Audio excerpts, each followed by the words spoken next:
Sabi niya, priority niya, anti-political dynasty. Alam na alam niya yung meaning ng dynasty sapagkat kaming dalawa ang author nung kauna-unahang batas na, Congressman na mayroong Eunice, provision ng Your Honor, anti-political dynasty bill.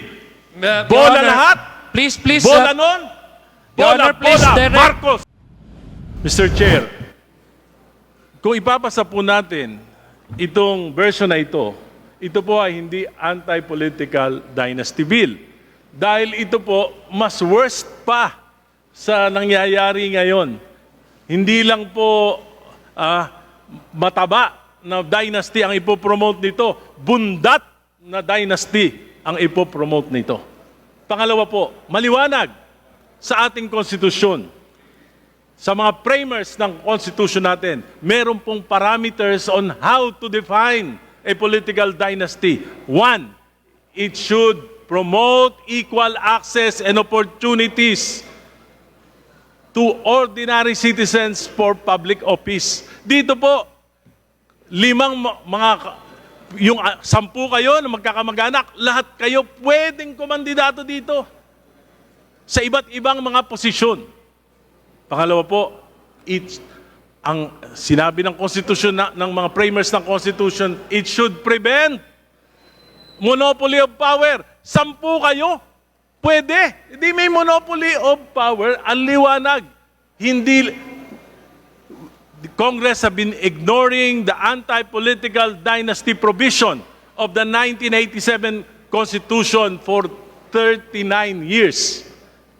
Binabaliwala natin. Pero ngayon, mas worse. Bakit?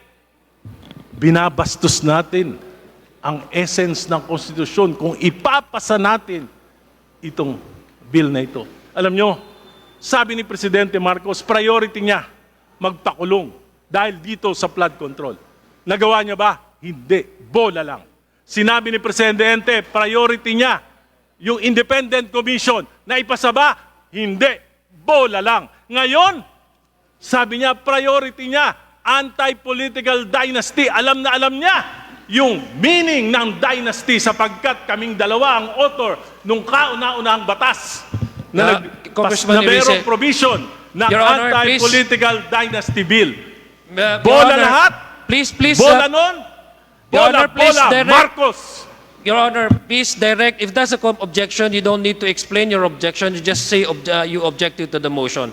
I would, but I would allow. I only allowed you to say your piece, Mr. Chair, just to be fair. No. So there was an objection. Congressman Tino, would you also like to raise your objection? Wala.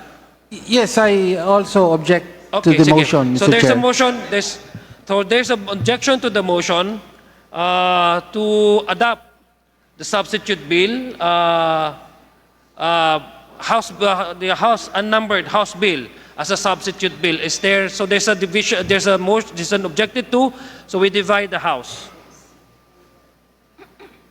Those who are in favor. Mr. Chair, Of the before motion, before the voting, may I withdraw my authorship of the bill? I'm sorry, hindi ko po narinig. You're removing. May I withdraw my authorship on the proposed bill? Okay, granted. So we divide the House. So those who are in favor of the motion to adopt the unnumbered House bill as our substitute bill, please raise your hand.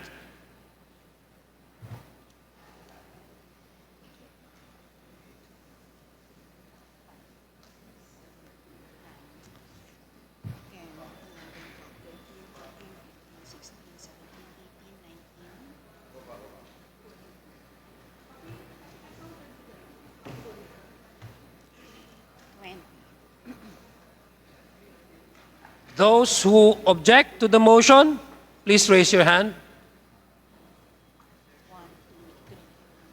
Wala na si 4.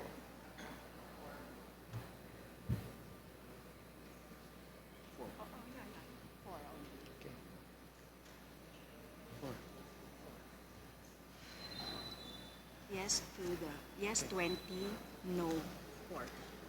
Okay, so thank you very much. Thank you. So to the motion that we adopt the House unnumbered House bill as our substitute bill, those who are in favor, 20, 20 20. congressmen in favor of the 20 adoption. members of the House supported the motion, while 4 objected to the motion. So the motion to adopt a numbered House bill as our substitute bill is hereby approved. Parliamentary inquiry, Mr. Chair. Yes, Congressman. I am a little Congresswoman bit Cata. confused. Kanina, tinanong ko na po kung ano ibig sabihin ng consolidation at adoption. Kasi sa karaniwang, at sabi niyo ay draft lang po ito, pero ang dami din natin pinagbotohan on this. Sa pagkakaintindi ko kasi sa lawmaking sa committee, yung version ng mga authors, pag nag-file, kino-consider. Marami po ako kasing nakita dito sa dinistribute nyo ngayon na hindi nagre-reflect nung ibang provision na in-express na rin sa ibang version. Kaya ang parliamentary inquiry ko po, so ano po ang ibig sabihin that we adopted? Can we raise now questions on each section?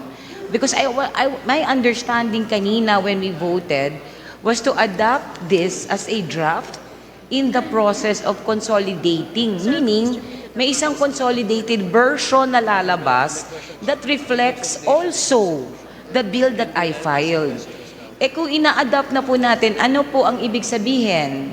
Ito na po ba yung idadalhin natin sa plenary?